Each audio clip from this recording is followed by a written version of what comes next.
என்னோட டார்லிங் இனிமே ஹன்சிகா மட்டும்தான் சொல்றாரு சிம்பு. வல்லவன் படத்துல இணைஞ்சு காதல் ஜோடியான சிம்பு நயன்தாரா உறவுல பின்னாடி விரிசல் விழுந்தாலும் மறுபடியும் அவங்க பாண்டிராஜ் இயக்கும் படத்துல இணைஞ்சிருக்கிறது பரபரப்பாக இருக்கு.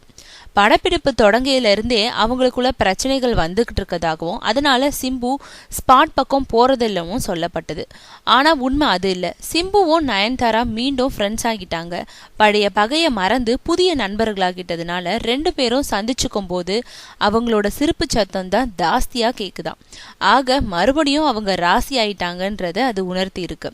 இந்த நிலையில வாலு படத்துல நயன்தாரா வேண்டாம், ஆண்ட்ரியா வேணாம், ஹன்சிகாவே மை டார்லிங்னு சிம்பு பாடுறது மாதிரி ஒரு பாடல் இருக்கா. அதோடு படத்தோட காதலியும் நிஜ காதலியுமான ஹன்சிகாவோட அழக எக்கச்சக்கமா வர்ணிச்சு சிம்பு பாடுறது மாதிரி அமைஞ்சிருக்கான் அந்த பாடல். ஆக இந்த பாடல் மூலம் நயன்தாராவோட தான் மீண்டும் இணைஞ்சு நடிச்சாலும் அவரோட டார்லிங் இனிமே ஹன்சிகா மட்டுமேன்றதையும் ரசிகர்களுக்கு தெரியப்படுத்துறாராம் சிம்பு.